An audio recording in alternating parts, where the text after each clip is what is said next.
Hi everyone, Mature Simmer here. Welcome back to Risoux Forest. So, what I think I'm going to need to do, I'm trying to figure out the best way to kind of keep giving myself more space for this field. And I'm thinking down in this area, I need to kind of widen it and start heading just that way. I'm going to leave that field that I'm lighting, or that tree that I'm lighting up right there. But right now, I'm going to take out this tree to the left and that dead one there. And that's going to give us a pretty good expansion where I think we're going to get more than double the size of this field by the next time we're available. And I think that may be what I'll do for now. The crop is definitely progressing slower than I was hoping, so I'm kind of struggling to find activities, so I'm either going to have to just kind of wait a few months, or, I'll see what I come up with. But right now, it is December, so I didn't get up early. It's just dark because it's late in the year. I don't know what the snow on this map is like, so I'm hoping if it starts to snow, we're not going to get stuck. But if we do, we'll worry about that then. But for now, I'm going to go ahead and get these trees cut. So let me take these this way. And that will be the cleanest way to do it. And then I can kind of pull the trailer into the center. These trees definitely make a lot of noise when they fall, but they are big. Now that dead one, I'm also worried we may get very little for it, but at minimum we do need to get rid of it. So if I want to use the land, it's part of the clearing process. So if I put my chainsaw away, I can run a little safer, cross the ground faster. Just like you shouldn't run with scissors. I think doubly so, you probably should not run with a chainsaw. It's just my opinion, but oh goodness. Well, I see what this is. I thought it was a dead tree. It's not. It's just not a pine tree. So this is going to be interesting, because these are harder to get rid of, as you can see, because there are many branches and things that hang out, and it's going to be more challenging to get this trimmed down. So let me see if I can find a way up there, and I'll be back. Alright, so let's see what we can make happen here. Not much, it seems. I did get up here, though, as you can see. Although, it's a little challenging. It's getting rid of some branches, but lots of others are still hanging around. So, we'll see. But basically, as you can see, I jumped up on the tractor and kind of took that route. So, I guess we'll see what we can do up here. But that's better than it was, so it's going to probably take me a little while to chop this all down here. But it looks like it's kind of doing what I figured it would, which is pruning this in a way that they are kind of vanishing.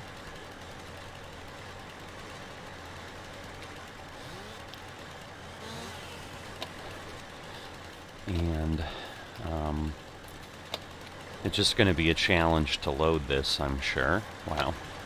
Yeah, I thought this was a dead tree. I just kind of forgot it was winter and the leaves were just what they were. So,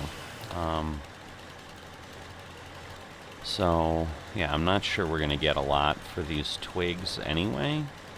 So I'm not too worried about them vanishing in any way. Because I think it's just going to be a disaster otherwise. So I'm not too concerned if things kind of go away like they are. And goodness, am I stuck under the tree? I'm confused what's happening there. Alright. Alright, so we have that. Looks like this one is my next problem.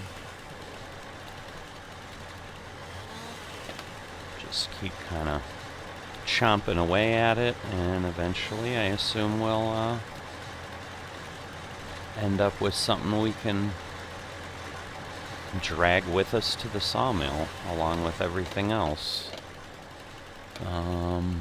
Definitely got some branches that are still going off into the sky, more than we'd expect or like, but there we go.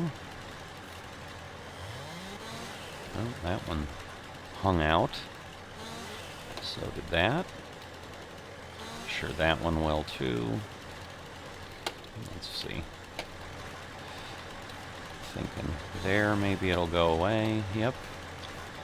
And then we got this one we've got to deal with.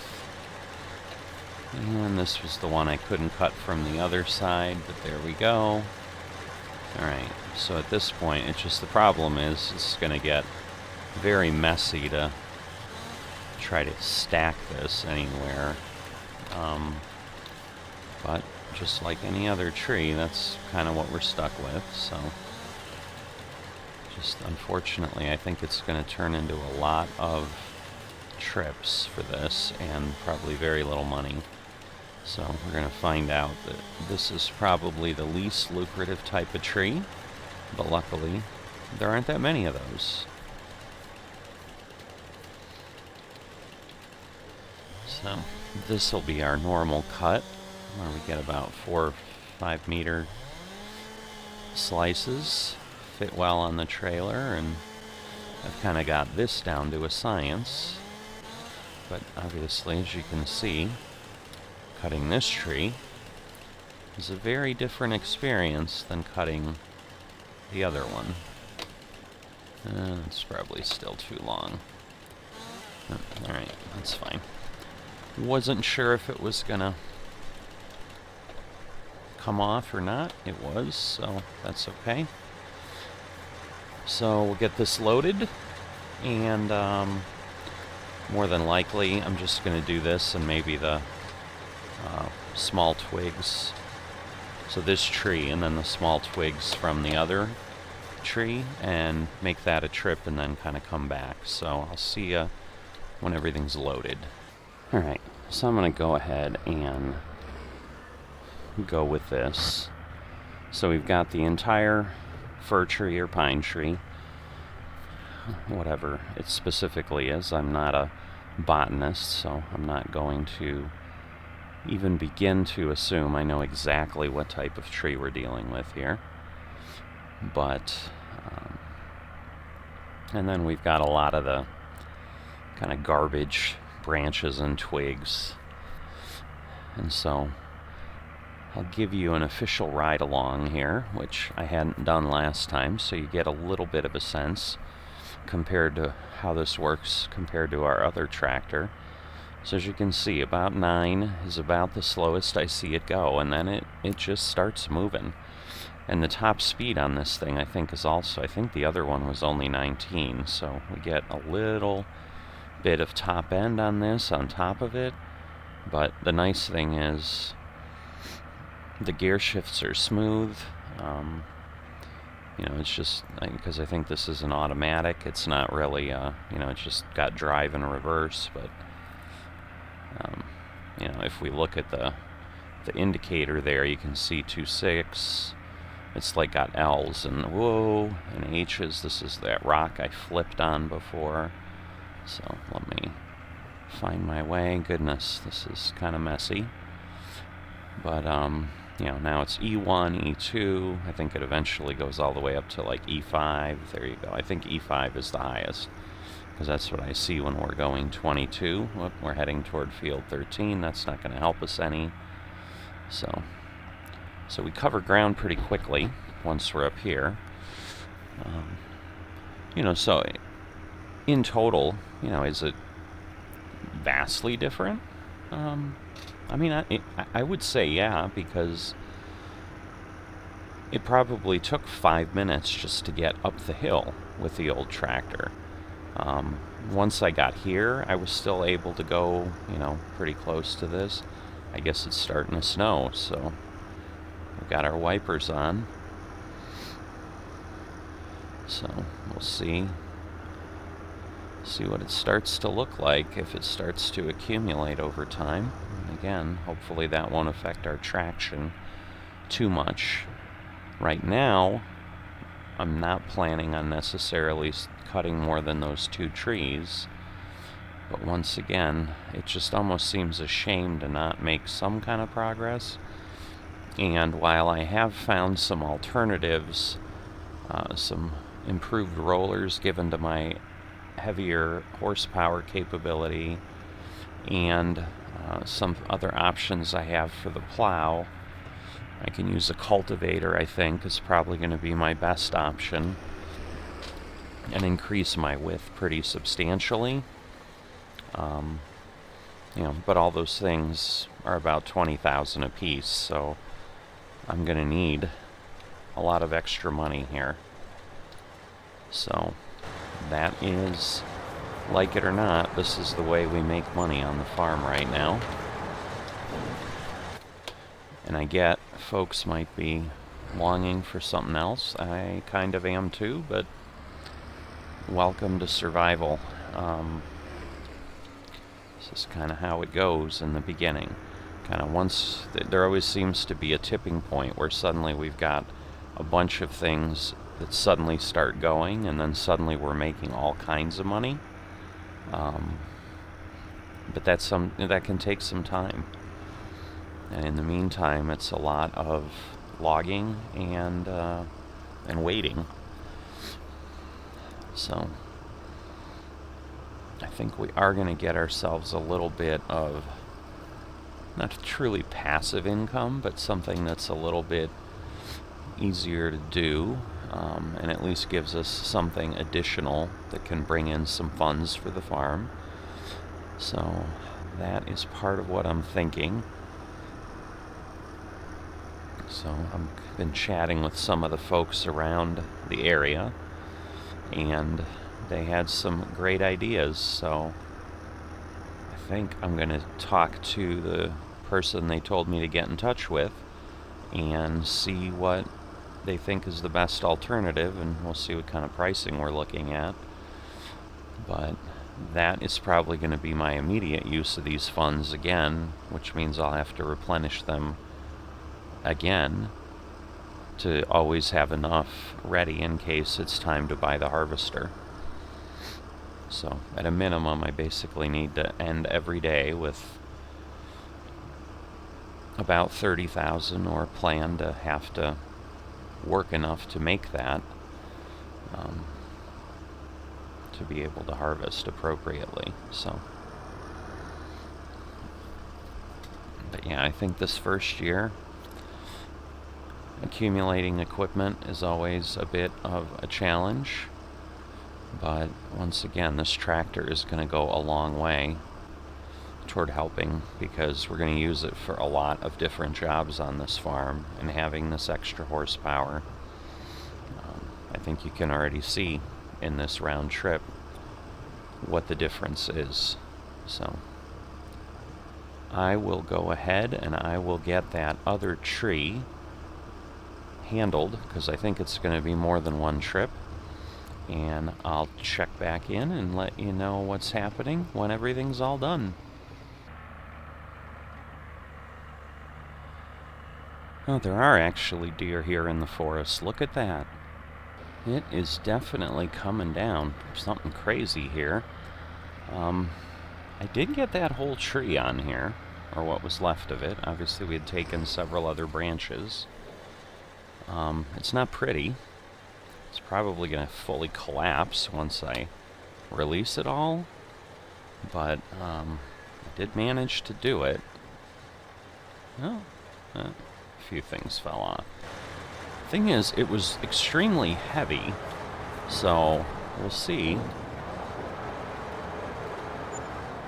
Oh wow, yeah, so there you go. All of that for less than 2,000 in wood. But yeah, that deer was, it's the first one I've seen the entire time I've been here in Risoux Forest. I was beginning to think that maybe they just didn't exist. So, anyway, I just wanted you to see what I got for that tree. So that is something to keep in mind. I don't think we're going to leave any of them in the center of our yard, you know, in our fields, for example, but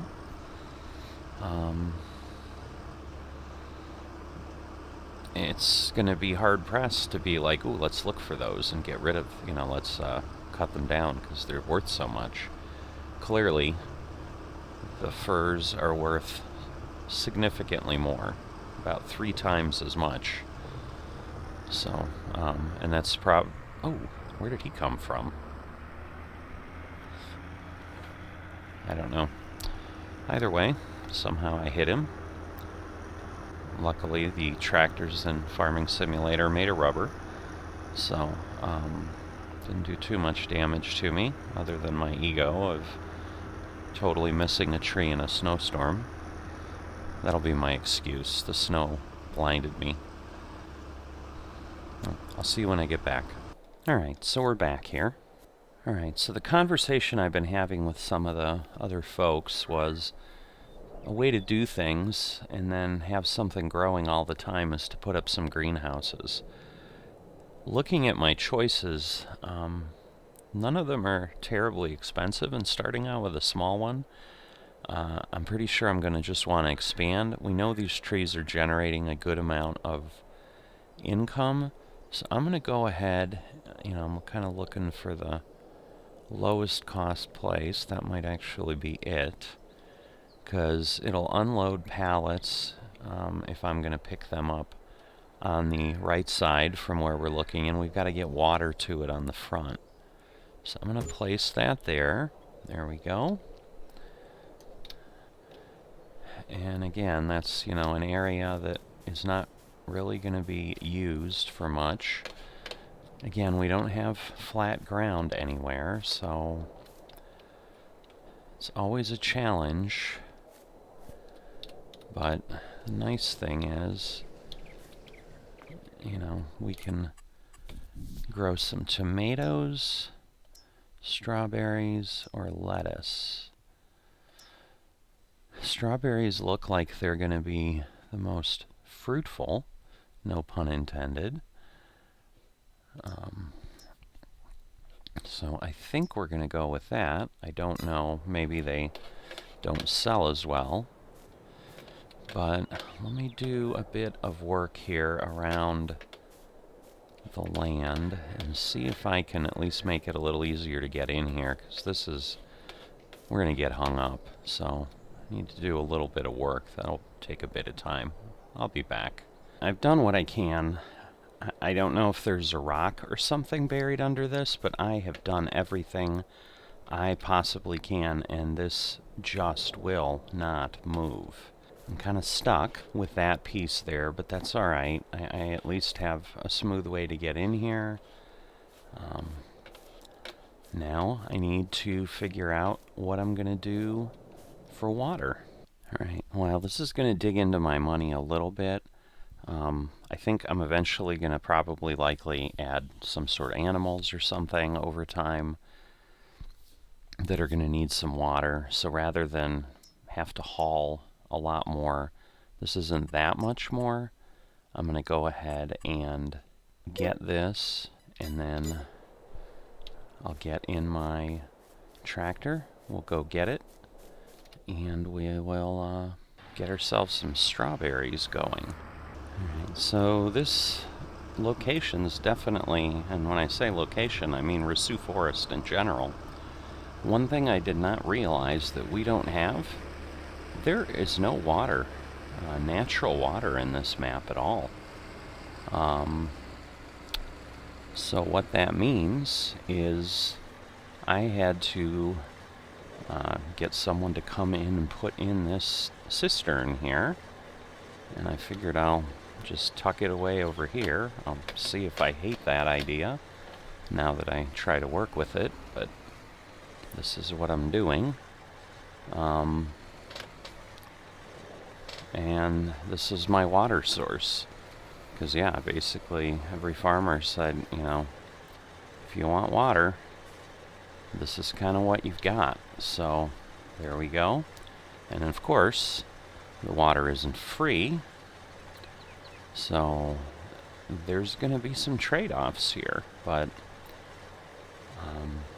we're going to have lots of trees that are going to have to come down, I guess. But I'm going to go ahead and fill this up just so I have a full tank of water. But if we go to the map, you can see there's no water. There's no lake. There's no river. There's nothing. So part of the cost of existing here in the forest will be we have to get everything underground, and obviously there's a charge to that. So here we go. We're going to start. Well, I'm hitting that hump, I'm sure. Probably hung up on it now, and I'll probably never get off it. Oh boy, this is... I wish I could do something with it, but like I said, I tried. Everybody that knows how to do any landscaping in the area, I called on them, and they're like, yeah, we don't really see this, so let's see, how much will this greenhouse take? A lot is the answer. Wow. Quite a lot is the answer. We are not even close to having this thing full. It's about a third full. So what that means is I will have to keep getting more water. So again, I am going to stick with my plan because I kind of need to see how things flow to make everything work here.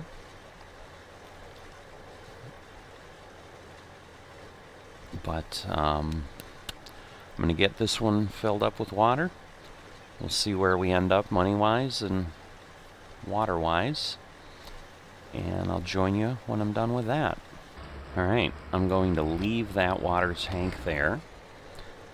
Shut things off for now.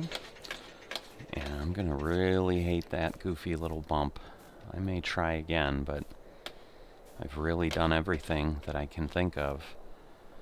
So, at this point, it's about 20,000 liters is what that uses. We've got strawberries running at this point, just storing them up. And as you can see, they're cranking out pretty quickly. So, we'll see how that all goes. It may be worthwhile to have someone go ahead and sell them. I think we make less money that way if we just have someone come and get them. But I'm going to go ahead and take a shot at distributing them myself. So, that is the plan anyway. So, but yeah, you can see we're down to 6,000. It's just the afternoon. Like it or not, I've got more tree work ahead of me. So I am going to spend this wonderful, brisk December day taking some more trees down and making a little bit more money. I'm gonna go ahead. I think I'm going to take down a couple more trees. We'll see what then that looks like from a timing standpoint. Alright, at least these are firs, so should give us about 4,000 or 5,000 a tree. These are far enough apart, I may just go ahead and do the typical, well, of course as I say that, then I have that situation where they're tip to tip here, so maybe they're not as far apart as I thought. But in any event, what I was going to say was I will probably pick them up individually this time like I did before, or in the past, now that I have, you know, something faster to pull them with. Make it a little bit easier to pick up and transport. Yeah, it's always interesting that it starts to roll a bit as it starts to get lighter and fall down the hill. But we're getting there here. Let's see. Yeah, one more. There we go.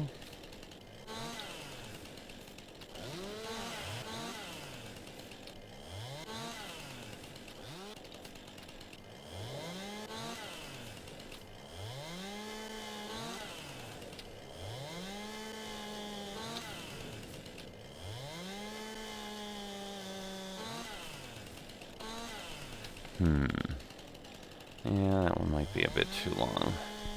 Get the trailer connected. And again, hopefully we can get ourselves close to that 20,000, where if we need it, we're going to have the ability to get it. Wow, that tree really rolled. One of them anyway.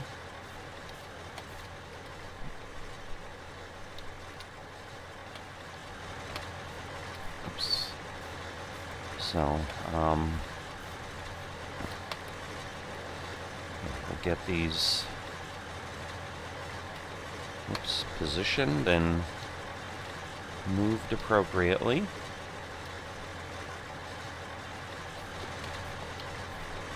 And we'll see where we're at, but hopefully we'll have enough at the end here to be able to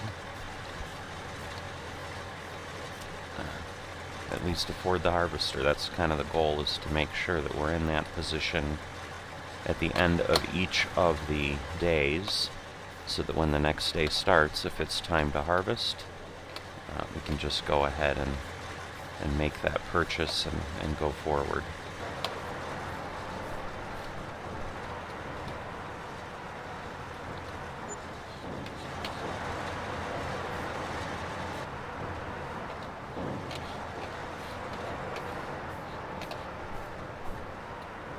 Alright, so this is my second tree. So I wanted to jump in here because at this point you'll notice we have a different location.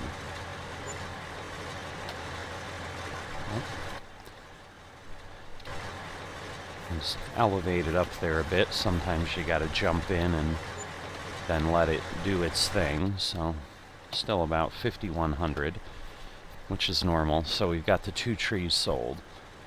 So I ran into a problem, which I showed a little bit of, where at the old sell point, suddenly it only took so much wood, and then I had a problem.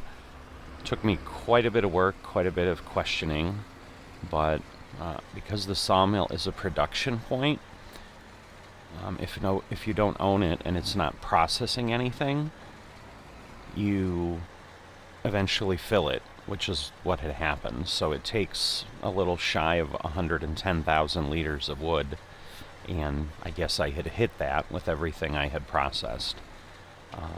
I tried to go ahead and see if I could somehow make it work by owning the production point, but then again, obviously I don't want that to affect and suddenly create additional income. So what I was looking at is I was basically going to have to keep track of what I earned from wood being processed into planks.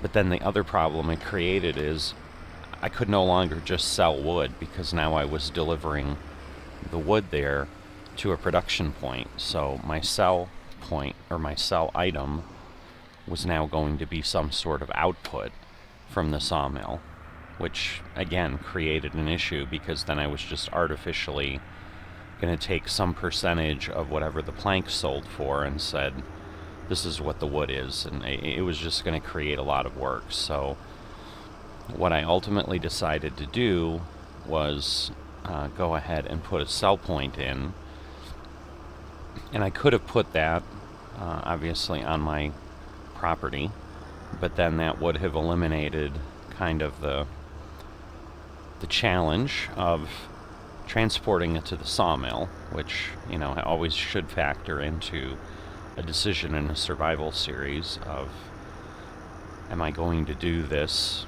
work or not? And if I suddenly make it simpler by eliminating the difficulty and say, well, I no longer have to transport over these hills and take 5 minutes at this point, even with the powerful tractor, to get there and back, and then another 5 minutes back, and instead I just drive 10 seconds over and sell it, well, that didn't seem correct in how I'd like to represent the survival series either. So what I've ended up doing, and it's still creating a bit of a strange reality, because at this point, to place a sell point there at the sawmill, I have to own land to build anything on it.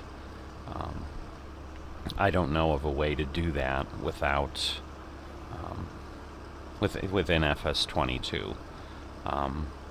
You know, with some of the more advanced tools and development things, there's a possibility, or there were sell points available that didn't require you to own the land, etc. None of that I've been able to come across is available for FS22, and so technically I own that land. Now again, it's not in my money, and if we ever were to sell it, it would simply vanish from any money I made. So,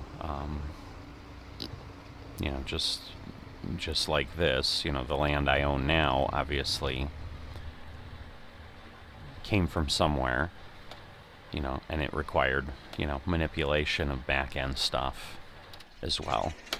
But, and I did try to sell the land back after I placed that wood sell point on, but the point is that position where I just sold at is a sell point, so it's now unlimited, is my understanding. Now if we hit another wall, then we'll deal with it when we have to, but I should be able to deliver things, because I was starting to wonder, is it the particular trees? Is there a bug in the trees? You know, should I cut other trees? Because I tried it 3 or 4 times and was still having the problem.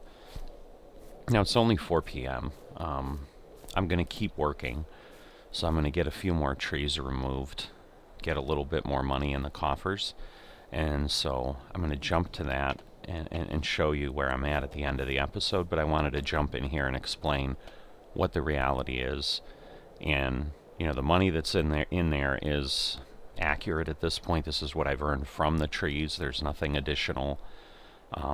And we also eliminate the complexity of having some production point that we own, you know, because otherwise what we would have seen is here, aside from greenhouse, we had sawmill, and it would just look strange. It would be, you know, it would take away from what we were seeing. So I think this is the best solution.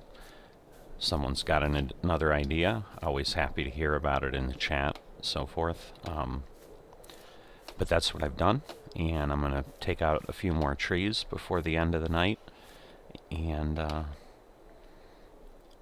then we'll wrap it up for today. So I'll see you in a bit. I got a couple more trees done, so you can see what the result of that is. We're at about a little under 27,000, so again, at the level I'd like to be at the end of each day. It's definitely more of a challenge to drive through the trees at night. Definitely got stuck a couple times. But certainly this episode has, as always, been a bit of a challenge. Probably took about 3 times as long as normal, with the recording and fumbling around and trying to find a path forward. But with a series like this where I'm trying to give you some production value, and it's not just live footage of everything that's happening. Just wanted to make sure that I gave you something that was enjoyable and cohesive and actually had a path forward, because I was honestly panicking for quite a bit. Like, oh goodness, I've started this series, and have I hit a wall that I'm not going to be able to get past? But while FS22 gives us some challenges, because, in the past, certainly sell points were just sell points, and with the introduction of productions, now suddenly some of them can get full. So, that was a new wrinkle I had to deal with, but we've got it done. And 6:30, it's good enough. It's dark on a December. I'm not even sure that the trees I took out are going to be exactly where I wanted them to be, so rather than continue to chance that, I'm going to wait until I can see tomorrow and determine what we do next. I will see you next time.